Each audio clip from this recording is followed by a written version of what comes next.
In today's video, I'm going to take you through why 99% of people never succeed in email marketing. I'm going to be taking you through some strategies around email marketing and, in more realisticness, why there's a 1% of people that are succeeding in email marketing and potentially how you can get there as well. Now, if you don't know what email marketing is, it's a way for you to reach your database of leads and to be able to communicate to them and make sales or get people to take action, making your business more scalable, more endless, and giving your business a security that's going to allow you to grow into the future. However, the problem is that many businesses fail when it comes to the strategies that they use for email marketing. Realistically, in today's world, in order to generate a client, it costs a lot of money. It costs sometimes more to generate a client or a paying client than it does that they're even going to spend with you. And that's where email marketing comes in for so many businesses, is it's a long-term scalability to nurture people, to get leads in for a hell of a lot cheaper, and then nurture them over a longer period of time, to then get repeat referral clients as well. Now, again, email marketing is about the long-term scalability of a business. Spending money on Facebook ads is great. Spending money on Google ads is great. But at the end of the day, it's going to cost you X amount to generate each dollar that you make. With email marketing, it's endless. Now let's understand what the 99% of people are doing wrong when it comes to email marketing. 99% of people only ever reach the surface level of what true email marketing is. And this causes them to go on all these journeys where they don't realize where they're missing out. They treat every single person that's in their database exactly the same, if they even do email marketing at all. Now, we come across a lot of businesses that have 100,000, 200,000 emails in their database, and they've never even sent an email to them.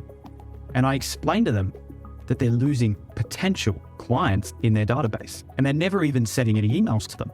So they're leaving millions and millions of dollars on the table every single year. What I'm about to show you is the difference between where the 99% of people sit and the 1% of people who do email marketing correctly, and why, if you follow what I'm about to show you, why you can potentially become one of the 1%. Now, just remember, 99% of people treat every single person in their database exactly the same. And this is a massive problem. So let's actually define the difference of what the 1% of email marketers are doing that makes them stand out and makes what they do excellent instead of average. Email marketing is more than just sending an email to a database of people. Now, firstly, the 1% consider every single person in their database as a person instead of a lead. That's one defining factor. The second you actually consider them as a person instead of just a number inside your database, you'll start to understand the difference between being able to take them on a journey, telling them a story, being able to hold their hand and guide them through the journey of becoming a client, instead of just treating them like a number that you need to convert into cash. Now, we need to think about ways to stop being stock standard, to stop just being average. Well, then we've got to really define what our message is, what our marketing is, and really, where is our endpoint for this person? And in order to know where you're going to take every single person who's in your database, you need to start to understand something called data tracking. You need to get data points on every single person that comes into your database. And what that means is that you need to be able to track the information that they provide you and use that information to serve them the journey that they would like to go on. And remember, people may not know the journey that they want to go on, and it's your job to find that journey for them and give it to them. Now, just quickly, think about this. Google and Facebook, how many data points are they getting from you and from the pixel that they have on every single website that exists and every single app that exists? And they store all of that data, and they can repurpose the things that they believe that they are going to get action from you. Now think about that. Google and Facebook think that they know more about you than you know about yourself. And now, if you want to be a part of the 1% of email marketers, you need to start to leverage data and data points to benefit your campaigns too. Email marketing only becomes perfect when you become a journey for people to follow. When the journey that you take them on is endless, when it's a story that you're writing with them instead of for them. You want to allow them to write the story that they follow. And that's an important thing to remember. And let me grasp that in for you. You don't want some company to tell you that you need something. You want a company to allow you to think that you need it on your own accord so that you take action without being forced to take action. Let that sink in. Now let's talk strategy. I spoke a little bit about data and the importance of data. Now let's think about data as a way of tracking what people potentially might want on their journey. The more data that you can get from people, the better the journey you can reserve to them. Now, a lot of people, and the reason I say it, the average will fail at email marketing is because they take every single person in their database through the exact same journey. And not only that, they only ever deviate from the journey once or twice in the lifetime of the lead. What I want to teach you is how can you build an entirely different journey to every single person that joins the database. And not only that, how do you customize that journey endlessly so that every single person has a unique journey they can follow? That's a part of being the 1%. You need to understand the difference from when someone joins your email marketing campaign, the information that they provide you on the initial generation of that lead into your database, and work out how you can use that information to find out what they want next. Now, I would say by this, you need to provide value. And by providing value, it's an exchange with you and the person on the other side of that email. You provide a certain amount of value, they take action on that value, and then in order to action that value, they have to provide a slight bit more information back to you. Now, if you put that on a grand scale, what you need to do is build a journey that when someone initially becomes a lead, you collect more than just their phone number, name, and email. You start to think about asking the question as to why are you interested in this? Asking the questions of what makes you want to take action on this. You want to start to figure out where the pain points are for this particular person. And once you can implement that, it becomes very easier to offer value to a person before trying to get them to buy something. It becomes much easier to serve value multiple times over and over to a particular person instead of just generating a lead and trying to sell them something. What you're going to see by creating this level of journey is that you're going to see a much more higher conversion in the long run, because you're taking people on a journey of fully understanding what they need and solving their problems instead of just generating a lead and trying to make money off of someone. The key thing that I see far too often is that people just treat every lead that joins the database as a monthly newsletter, as a fortnightly newsletter, as an invite to our next webinar, instead of providing value, finding data points so we truly understand the pain points of each person, and then creating a custom email sequence for that person to follow that allows them to get the value they need, not just what you need, which is them to convert.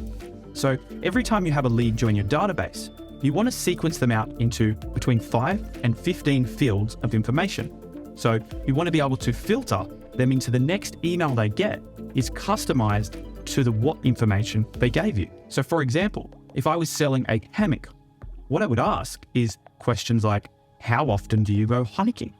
What are the reasons you want a hammock? And have pre-built answers there so that you can automate your next following emails to be more in depth for that particular person. For example, if someone says that they go hiking and camping every single weekend and that they need a hammock right now, they're going to be able to be a sale much faster than someone who says that they go hiking once a year and they're only interested in buying a hammock. That way, for the person who says or shows a lot less intent, you can start to provide more value as to why they might need your hammock now, instead of being able to just offer them the offer. Every single person who joins your database, you need to build a unique journey for them. And that journey, you want it to be endless. You want it to be able to tell a story and sell your business for more than just the product or service you offer. And the way you do that is understand what the person on the other end of that email truly wants. So let's think about it. When someone joins your database for the first time, what's your next point of contact? Are you allowing them to have options that if they give you a different piece of information, you're going to serve different language to them? Well, an example of this is that let's say you're a real estate agent and you're generating a lead for someone who's interested in buying a house or a unit or somewhere to live. Now think about it like this. If they join the database and you grab no information from them, how are you supposed to know what to send them next to be valuable? Well, you don't, right? So then you're going to send them stuff that they may not like. So what you need to do is when you're generating a lead, you need to ask a question like, what style of property are you looking for? And there should be a drop down that says unit, house, duplex, townhouse. So that way you know in the back end of your email, you're only going to ever show them units if that's what they've asked for. Now you want to find out what suburb they want to move to. So that way you're not showing them suburbs that they don't want to live. The next thing you really want to do is detail in on the reasons that they would choose a particular house. Don't send people houses with 3 bedrooms if they are only looking for 6-bedroom houses. That's just a waste of your email and contact to that person. Imagine it like this. You call a friend of useless information multiple times in a row. Eventually, that friend is going to stop answering your calls. So the more you send people with useless information, the more they stop opening your emails. Instead, if you could ask all the specific questions at that first point of contact, so when you generate the lead, you know exactly what they're looking for, then you're only communicating with them when you know that you have something of value for them. And the real estate industry is so easy to do this in because people are looking for such specific things. So stop sending 12-bedroom houses to people that are looking for 2-bedroom units because they're never going to buy it, which means you're wasting it when you do have a 2-bedroom unit. They just won't even open your email. They'll cut your expertise from their mind because they don't think that you can help them along their journey anymore. And think about it on a much bigger scale. This journey never ends. If you're in e-commerce, this journey is about taking from cold lead to purchase to repeat clients forever. How many times can you get this person to repeat buying with you? That's the journey. It's never ending. Think about it in service-based businesses. What is the direction that you want to take people on so they fully understand the impact of the service you offer? So that way you can continuously book them into the diary. A point to reference on the database is that when you're tracking leads, you want to be able to group people into really specific fields. So that way you're not wasting, as I said before, any points of contact with them that they will not find valuable. I'm going to use one more example for you. If you had someone join the database and you started sending monthly newsletters to them, and someone else had been in the database for 7 months, and they start getting the exact same emails as someone who's been in there for 7 months, and you're not taking them on a journey. You're only displaying the bare average marketing to them. What you need to do instead is whenever a new person joins the database, you take them on their own journey. And once they reach the end of that journey, hopefully you've gathered enough information that you can project them onto another journey. And then after that journey, potentially if they still haven't taken action, you then move them to a journey that is designed for all of the people that fell into the same categories as that person. So let's then say you have 15 groups of people that are at a stage where they still haven't taken action. What you can do instead is start to segment that you still only have to make one email to touch all of these people, but you make all of the fields that are relevant to them variable, which means that it changes depending on the information that they've given you in the past. Things like when you write an email that says, are you looking for a 4-bedroom place? The words 4-bedroom in many CRM systems and databases can easily be changed depending on the fields that you have trackable on them. So you can change that to a custom field so it'll change depending on what they have inputted or told you, which allows you to only ever have to send one email, but you're screaming 15 different messages to 15 different groups of people instead of saying the same message to every single person. Now, for an example of that, I have multiple different personality types in my organization. Some of them speak different types of language patterns, and they like to be spoken to in a particular way. For example, I wouldn't go to 2 people on my staff and speak to them in the exact same way. I have unique ways to talk to them that best fit their personality. For example, some people on my staff are far more family orientated, and they love to have a chat and ask about how the weekend was. And that's how I communicate with them. Other people on my team have a far more direct approach, where if I ask them how their weekend was, they would be very, very uncomfortable about that question. They'd much prefer to just get straight into the facts and the figures and know exactly what I want from them instead. And you need to start to have the ability to do that with your database. If you can get the data tracked on people, you will be able to customize every single email sequence you send to speak the language of the person that you're emailing.